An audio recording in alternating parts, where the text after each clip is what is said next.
Shalom Aleichem, meu irmão e minha irmã, como vai você? Que Hashem vos abençoe em nome de Yeshua. Hoje nós vamos falar sobre a Parashá Vayeri e vamos tratar de algumas questões muito interessantes, porque o tema de hoje é a pedra com 7 olhos. Na Parashá Vayeri, que é a última Parashá do livro de Bereshit, Yaakov Avinu, Yaakov nosso pai, chama junto seus 12 filhos para a sua bênção final. É aquele momento em que Yaakov libera palavras proféticas sobre todos os seus filhos para que a nação de Israel seja estruturada a partir dessa palavra profética que sai da boca do nosso amado patriarca Yaakov. Reúnam-se para que eu lhes diga o que acontecerá com vocês nos derradeiros dias. Essa palavra é muito interessante e eu vou mostrar para vocês o significado profético dela, porque Yaakov, quando abre a boca, está declarando que tudo aquilo que ele disser vai repercutir na vida não só dos filhos dele, mas de todas as gerações posteriores. Isso é uma coisa impressionante, porque ele já sabia que o peso da palavra que sairia dos seus lábios, uma palavra profética que determinaria o futuro e a conduta da sua nação. Ou seja, os 12 filhos formariam uma nação e a partir da palavra de Yaakov é que tudo aconteceria.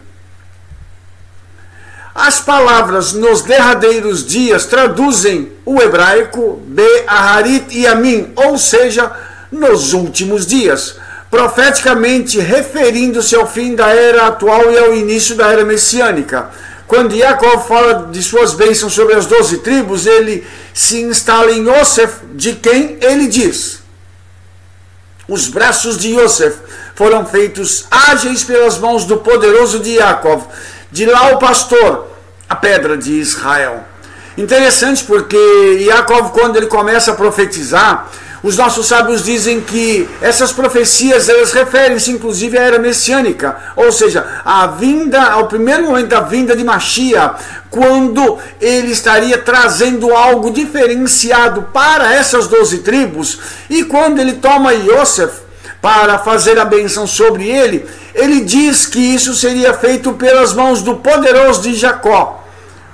De lá o pastor e a pedra de Israel. Interessante isso, porque o pastor foi aquele que reuniu novamente a nação, foi aquele que cuidou da nação e deu a vida pela nação. E Yeshua se denominou o bom pastor, e ele disse que ele daria a vida pelas suas ovelhas. Ou seja, a menção que Yaakov faz a Yosef, ela aponta para uma realidade futura que se cumpriria em Yeshua, assim como a pedra de Israel, e nós vamos ver isso um pouquinho mais adiante, ok? Continuando, cada bênção das 12 tribos é um portão, é uma porta para o universo inteiro a ser explorado, que está além do escopo desse artigo e desse vídeo que nós vamos gravar hoje, tá? Nós vamos ampliar, né, nas palavras específicas, o pastor e a pedra de Israel, porque se nós formos pegar aqui cada uma das 12 bênçãos, nós vamos ver que existem portais que se abrem para cada bênção, determinando o seu futuro de acordo com a tribo. Então a bênção vem para a tribo e isso abre um portal para determinar o que seria feito com seus descendentes. Então cada descendente de tribo está inserido numa bênção que abre um portal para, quando reunidas, formarem a nação de Israel e um poderoso povo que seria o progenitor, aquele que traria a existência, o pastor e a pedra de Israel. A menos que você goste de geologia, né? Rochas e pedras não são exatamente muito interessantes, né? E, no entanto, ao longo das escrituras existem muitos exemplos de rochas e pedras espalhadas, né? Ou talvez precisamente posicionadas, né? Do Gênesis até o Apocalipse. Cada uma delas ligada a conceitos fascinantes incorporados no texto. Existem muitas palavras hebraicas para rocha e para pedra, como Even, pedra, Tsur, rocha, Selá, rocha, e Rosh Piná, que é a pedra angular. E nós vamos tratar disso assim, de uma forma bem rápida e bem simples, por conta do tempo que nós podemos tomar com esses nossos vídeos, mas eu quero analisar algumas coisas com vocês muito interessantes, tá? Mas eu gostaria que você pudesse entender que quando David Hamelech, né, o rei Davi, antes de se tornar rei, na batalha com Golias, quando ele toma aquelas 5 pedras na mão e ele pega a pedra do alforje para poder matar o gigante, essa pedra tem um significado, tá? Ela era aquela pedra que haveria de vencer os inimigos de Israel, porque a palavra Golias em hebraico significa exílio. Essa pedra então venceu o exílio. Aleluia! E em outros vídeos nós vamos estar abordando essa questão do exílio de Israel e você vai poder conectar as informações e entender quem era esta pedra. Um dos primeiros exemplos, ele ocorre um pouco antes de Yaakov sonhar com a escada, né, de Yaakov, com a Sulam de Yaakov. A Torá diz o seguinte: ele veio a um determinado lugar e parou ali durante a noite, pois o sol havia se posto.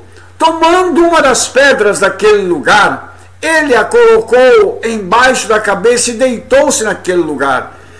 No início da manhã, Yaakov pegou a pedra que ele colocara embaixo da cabeça e a colocou como uma coluna e derramou óleo sobre ela.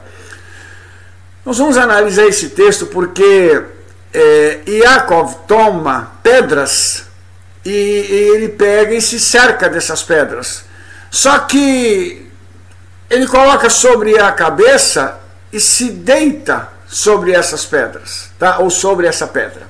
Só que no início da manhã ele pega uma pedra. Primeiro citam-se pedras e depois a pedra. Então vamos ver o que aconteceu com isso, porque ele vai... Essa pedra ela vai se transformar numa coluna, num marco na vida de Yaakov, sobre a qual é derramada óleo. Então isso é muito interessante, porque esta pedra, ela se transforma em alguma coisa para Yaakov. E também para a nação de Israel posteriormente. Vamos ver? Quando Yaakov começa a descansar, ele pega então pedras e as coloca embaixo da cabeça. Quem dormiria sobre pedras, né? Colocaria a cabeça sobre pedras, misericórdia, né? Mas ele fez isso. Quando ele acorda, ele pega a pedra, no singular. E a transição do plural para o singular, os rabinos nos mostram uma conexão interessantíssima. Ele diz assim, o primeiro verso indica que Yaakov pegou várias pedras, enquanto o último verso indica que ele pegou apenas uma pedra. O rabino Yitzhak diz... Isso ensina que todas aquelas pedras reunidas em um só lugar, e cada uma diz, deixe este homem justo colocar a cabeça em cima de mim. E foi ensinado, e todas elas foram absorvidas em uma grande rocha. É interessante isso, irmãos, porque quando o Talmud em Hulim 91b diz isso, ele aponta para uma coisa muito interessante. Essas pedras, elas também dizem respeito à nação de Israel, que foram reunidas numa só, para poderem formar um corpo único, para dizer, deita em cima de mim. Ou seja, Yaakov, ele é realmente o progenitor, ele é o pai da nação de Israel de forma direta. E essas pedras simbolizam cada um dos aspectos da nação de Israel. Eu vou mostrar isso para você daqui a pouco também, conectando assim a pedra com as pedras. Porque das pedras sairia a pedra que os edificadores rejeitaram, ela saiu do meio dessas pedras. Então isso é uma coisa muito interessante, porque isso nos mostra que quando Yaakov teve esse momento em que ele vai descansar e vai dormir, e as pedras estão rodeando e depois a pedra fica debaixo da sua cabeça, mostra pra gente o seguinte, ele está rodeado pelos seus filhos, já profeticamente falando, protegendo-o, guardando, mas é a pedra sobre a qual ele põe a sua cabeça, que dirige o seu destino. A pedra que os edificadores rejeitaram, essa pedra veio se transformar naquela que faz com que o edifício fique de pé, que dá sustentação a todo o edifício. E essa pedra, nós sabemos que ela se chama Yeshua. Das muitas pedras, a Shemas fundiu em uma. Olha só isso aqui. E nós continuamos falando sobre o Talmud. Uma interpretação é que havia 12 pedras, cada uma representando uma tribo, que quando fundida em uma, representa Israel. Pedras representando as tribos é um tema recorrente na Torá. E é lindamente representado no Roshen Mishpat, o peitoral do julgamento. De acordo com o Instituto do Templo, existem mais de 30 opiniões diferentes sobre o que essas pedras realmente eram. Só que as traduções modernas da Bíblia usam suas melhores suposições para identificar as pedras. E após muitos anos de pesquisa exaustiva, os estudiosos do Instituto do Templo chegaram à identificação final e conclusiva das 12 pedras do peitoral do sumo sacerdote. Então, as 12 pedras que estão listadas a seguir no site do Instituto do Templo, usando os nomes convencionais. Olha só, estão aqui, ó, tá? Essas 12 pedras aqui, amados, que representam a nação de Israel, ficavam sobre o peitoral do sumo sacerdote. Ou seja, elas ficavam sobre o coração dele. O sumo sacerdote carregava no seu coração a nação inteira de Israel. O sumo sacerdote, ele carregava sobre si a responsabilidade de profetizar também sobre a nação, de entrar na presença do Hakadosh Baruch Hu, o santo bendito seja ele, e levar a nação no seu coração, levar a nação no seu peito, para que a nação de Israel pudesse finalmente, então, ser apresentada diante daquele que vive e reina para todo sempre, e a nação pudesse, então, ser amada pelo Eterno, porque se o sumo sacerdote amava a nação, consequentemente o Eterno também a amaria, porque ela estava sendo levada sobre o seu coração. Aqui nós temos então o rubi, que vem de Ruben, né, que é vermelho, o jade de Shimeon, verde, ágata, levi, vermelho, branco e preto, o carbúnculo vem de Judá, que é a querqueta, o lápis lazuli, Issacar, que é o azul, o cristal de quartzo, Zebulon, transparente, a turquesa vem de Dan, que é azul, a ametista vem de Naftali, que é roxo, a ágata vem de Gad, que é cinza, a água marinha vem de Asher, que é um azul esverdeado, o ônix vem de Yosef, que é preto, e o opala, né, vem de Binyamin, que tem todas essas cores. Então aqui, segundo o Instituto do Templo, estão as cores determinantes de cada uma das tribos relacionadas às pedras, ok? Então você vai perceber uma coisa muito interessante. A última pedra, que ela está ligada a Benjamim, ela tem todas as cores das demais. E é uma coisa interessante porque foi no local que foi designado a Benjamim, na nação de Israel, onde foi construído o templo. Olha que interessante isso, né? Porque Benjamim foi o único que não participou de toda aquela conspiração contra Yosef. E a partir desse momento nós temos então Benjamim, como estava inocente de tudo isso, a ele coube então o local onde habitaria a glória de Hashem através do templo.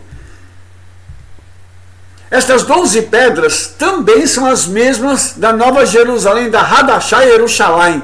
Então esse desenho quadrado do Roshem Mishpat forma um pouco da imagem de menor dimensão da Nova Jerusalém. O Zohar faz um comentário sobre essa questão, dizendo o seguinte: ele pegou as pedras do lugar, pedras preciosas, pérolas finas, 12 pedras supernas, que está escrito, 12 pedras embaixo das quais jazem 12.000, miríades de pedras talhadas, todas as pedras. Então quando o Zohar faz esse comentário, tá?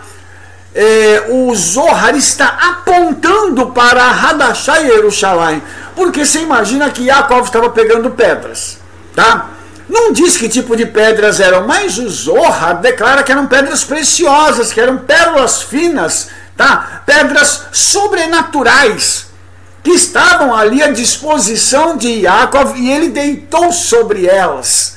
Então, nós vamos ver uma outra coisa, assim como aquelas pedras guardaram Yaakov na sua caminhada, a Hadashah Yerushalayim é aquela que abriga os santos, ou que abrigará os santos num tempo futuro, guardando-os como um grande presente de Hashem para os seus filhos. Isso é uma coisa fantástica, sensacional, que vai mostrar para a gente mais uma vez a relação que existe entre o Israel físico e o Israel espiritual. Ou seja, tudo aquilo que tem no mundo físico é um reflexo do que está no mundo espiritual. A cidade de Jerusalém física, ela é um reflexo, embora muito parco, da Jerusalém celestial, mas existe. É a única cidade que tem uma filial nos céus. E os fundamentos do muro da cidade estavam adornados com toda a pedra preciosa. E Yohanan viu isso, João, né? O primeiro fundamento era jaspe, o segundo safiro, o terceiro calcedônio, o quarto esmeralda, o quinto sardônica, o sexto sárdio, o sétimo crisólito, o oitavo berilo, o nono topázio, o décimo crisópraso, o undécimo jacinto e o duodécimo ametista. E as 12 portas eram 12 pérolas. Cada uma das portas era de uma pérola. E a praça da cidade era de ouro puro, como vidro resplandecente. A descrição que Yohanan dá aqui da Hadashah Yerushalayim é a mesma descrição que o Zohar dá, a mesma descrição que o Talmud dá em alguns dos escritos. E isso é uma coisa muito impressionante, irmãos, porque algumas coisas foram escritas antes de Yohanan nascer, antes da época de Yeshua vir, e tudo isso já estava registrado. E é impressionante a gente perceber como o Eterno conectou uma coisa a outra, porque no caso de Yohanan, ele viu isso, ninguém falou com ele, ele viu. Ou seja, para Yohanan houve um privilégio ainda maior, porque ele chegou a contemplar tudo isso no mundo espiritual. Aquilo que os rabinos receberam como uma revelação, Yohanan recebeu como uma visão passando diante dos seus olhos. No Roshen, no peitoral, nós vemos uma conexão com Mashiach via gematria. Explicando novamente o que é gematria. Cada letra em hebraico equivale a um número. Então, quando você faz a somatória dos números, você tem o resultado. E a gematria de Roshem e de Mashiach qual é? 358. Roshem, Mashiach, 358. Então, o peitoral, ele aponta para o Mashiach. Por quê? Porque dentro do peitoral estão as 12 pedras que representam as 12 tribos da nação de Israel. E o Mashiach sai de dentro delas. Isso é muito interessante porque quando nós falamos também da questão da redenção, nós estamos falando de uma outra coisa interessante, que o Mashiach veio para redimir não uma tribo, mas toda a nação de Israel. E isso também é uma coisa muito intensa para nós, porque isso nos mostra que a redenção ela é plena. Eu só quero mostrar um detalhe para você agora. Se você somar 358, você vai ter 3 mais 5, 8, 8 mais 8, 16. Quando você faz a redução de 16, 1 mais 6 dá 7. 7 é plenitude. Ou seja, o Mashiach veio para trazer redenção para a plenitude da casa de Israel. Ou seja, qualquer homem e mulher, descendentes de judeus, que quiser a salvação, está à disposição. Mas não só eles, qualquer gentil também que quiser a salvação, ela está disponível, porque Yeshua tem a plenitude da salvação habitando nele mesmo. Então, isso é uma coisa muito interessante e que está disponível a todos aqueles que o desejarem. E nela não vi templo. Novamente a visão de Yohanan, porque o seu templo é o eterno Elohim Todo-Poderoso e também o Cordeiro. E a cidade não tem necessidade de sol nem de lua, para que nela resplandeçam, porque a glória de Elohim a iluminou. E o Cordeiro é a sua candeia. Aleluia. Temos aqui também uma coisa muito, muito interessante, porque Yohanan ele vê uma cidade onde não existe templo, porque a cidade é o próprio templo. Então, na cidade habitam a glória do Eterno, e o Cordeiro é a sua luz. Olha só que interessante. Então a glória do Eterno e a luz do Cordeiro estão nessa cidade. Muito interessante a gente perceber esse detalhe, porque segundo o próprio Yohanan, como essa cidade tem 12 portas, cada descendente de tribo vai entrar por uma porta. Ou seja, nessa cidade, quem vai entrar? Todos aqueles que pertencem à nação de Israel, porque você tem que saber de que tribo você é, para que você possa entrar por aquela porta. Olha que interessante isso. Essa cidade ela foi concebida no Olam Rabá, no mundo vindouro, na eternidade, para os filhos de Israel. Aleluia! Com isso em mente, vamos examinar quando Jacó acordou, o que aconteceu. Tá? Tão cedo de manhã, Jacó pegou a pedra que ele colocara embaixo da cabeça e colocou em uma coluna e derramou óleo sobre ela. Tá? Essa é a primeira menção da unção na Torá. A palavra Mashiach significa o ungido. Assim, essa pedra unificada tem uma conexão especial com o Messias e ela é a própria uma espécie de Mashiach. Ou seja, a própria pedra ela é uma espécie de Mashiach, uma espécie de ungido. Em toda a Torá nós vemos que muitas das diferentes rochas e pedras são na verdade todas juntas. Não apenas começaremos a arranhar a superfície dessa pedra. O que nós estamos fazendo agora é só tentando arranhar a superfície disso aqui, porque essa pedra ela é uma pedra ungida, ela é a pedra Mashiach, ela é a pedra redentora, ela é a pedra salvadora. E quando nós nos lembramos de Daniel, nós vamos nos lembrar da estátua que Daniel viu, e ele viu o quê? Uma pedra que veio dos céus, e essa pedra destrói o império romano, que é o último império da estátua, que cai nos seus pés, destruindo todos os demais impérios junto com ele. Por quê? Porque essa pedra, ela não é uma pedra comum, ela é uma pedra Mashiach, ela é uma pedra ungida, ela é a pedra que foi separada pelo Eterno para trazer a redenção sobre os seus filhos e o juízo sobre os incrédulos, com certeza. Então essa pedra Mashiach de Yaakov é incrivelmente especial. Além do fato de que é a Yeridá das pedras de Israel, o trabalho agádico, midrástico, o Pirkei de Rabi Eliezer, citado pelos Rizuki, diz que este era o Even Shetiah, ou seja, esta era a pedra da fundação. Quando a gente pega então a Agadá e o Midrash, que são os escritos, né, dos sábios, nós vamos entender o seguinte, que essa pedra, ela é a Even Shetiah, ou a pedra da fundação do universo.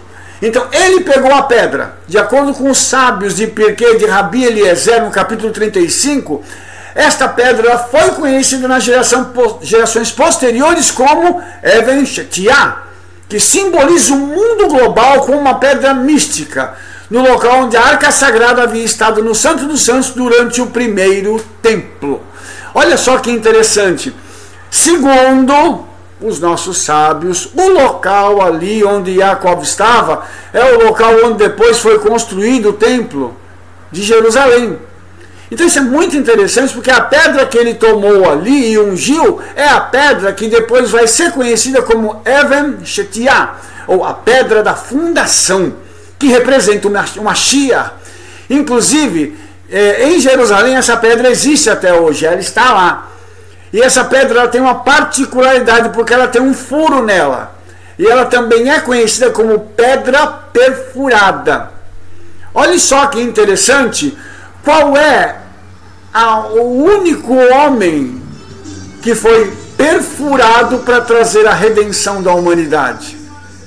Yeshua. Então isso é muito significativo, irmãos, a gente entender isso aqui e perceber como as coisas vão andando, caminhando, e à medida que nós temos essas informações, nós entendemos ainda mais quem é Yeshua e como o Eterno colocou dentro das Escrituras essas pistas apontando para o Messias. Então essa pedra existe hoje, como eu já comentei com vocês. Olha a foto dela aí, tá? Ela está localizada sob o domo da rocha, no monte do templo em Jerusalém. E você pode ver do lado esquerdo da foto, tá? Que ela tem um furo nela. Por isso ela é chamada de pedra perfurada. Tá? Os comentários de Rabi Yeshua Starek dizem o seguinte: a pedra fundamental é o ponto de singularidade da realidade. Ela simboliza o centro da criação. Uau! Uau! Então quer dizer que essa pedra tem a ver com a criação. Isso mostra pra gente o seguinte, que Yeshua estava junto com o Eterno na criação.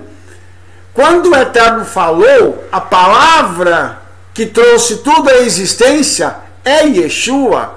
Então, o próprio judaísmo ortodoxo admite que essa pedra tem essa relação com a criação. E segundo a tradição, essa pedra que foi a primeira rocha na formação planetária da Terra, tá? Ou seja, toda a Terra se formou a partir dela. Então, se toda a Terra se formou a partir dela e ela está em Jerusalém, Jerusalém pode ser chamada assim de o centro da Terra. Ok? Esse também é o local do Kodesh HaKodashim, o Santo dos Santos, o lugar onde a Aron Habrit, né, a Arca da Aliança, está. Este é o site de onde Abraão quase sacrificou Yitzhak, como diz o rabino Ezequiel ben Manoach, conhecido como Riskuni.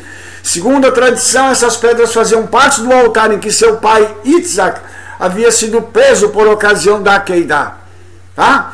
E olha que interessante, como que o Eterno coloca as coisas para a gente.